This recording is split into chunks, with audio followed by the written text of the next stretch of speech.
Bring an end to airborne contaminants in your car with the new cabin filter from Filterheads.com.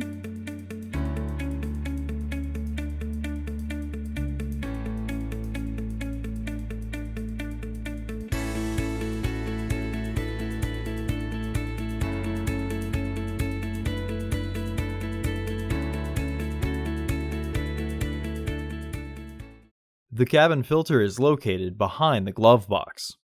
Open the glove box. Unhook the dampener arm.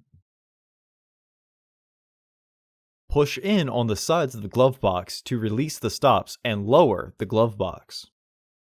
Remove the old filter from the housing and clean out any debris inside. Install your new AQ1231 filter into the housing.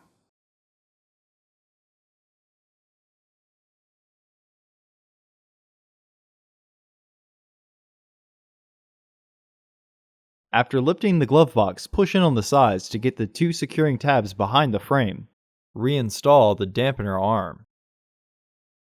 Close the glove box. Visit our website to order your filter to ensure that it fits.